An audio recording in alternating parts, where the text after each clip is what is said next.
Ils se sont rendus ce soir à l'Elysée dans l'espoir d'être reçus. Ces syndicats de routiers espéraient une intervention pour que le patronat revienne négocier, en vain. C'est une déception sur la conception du dialogue social, ça peut être une déception. On est quand même dans une situation en France qui est quand même ubuesque. Des salariés qui souffrent, des salariés de plus en plus pauvres.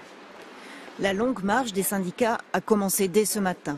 Quelques minutes après leur arrivée à la table des négociations, ils ressortent. Aucun patron routier ne s'est déplacé. C'est pas acceptable pour nous, c'est pas acceptable pour les salariés du transport, c'est pas acceptable pour les camarades qui sont en lutte aujourd'hui. En effet, sur le terrain, l'annonce est mal vécue. C'est une honte et donc nous, on ferme complètement le Gidis Carpiquet. Voilà. À Paris, les syndicalistes décident alors d'en appeler à Manuel Valls. Ils se rendent à Matignon, mais nouvelle déception, ils se retrouvent face à face avec les forces de l'ordre. Voilà le niveau de dialogue social dans ce pays. Ils n'auront pas plus de chance au MEDEF. Le syndicat patronal était justement en négociation sur le dialogue social. De dialogue aujourd'hui, il n'en a pas été question. Toutes les portes sont restées fermées.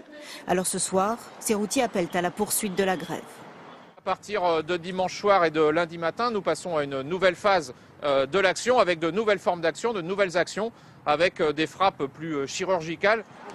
Les blocages sur les routes, peu nombreux jusqu'à présent, risquent de s'amplifier. La CFDT majoritaire chez les routiers vient d'appeler à rejoindre le mouvement.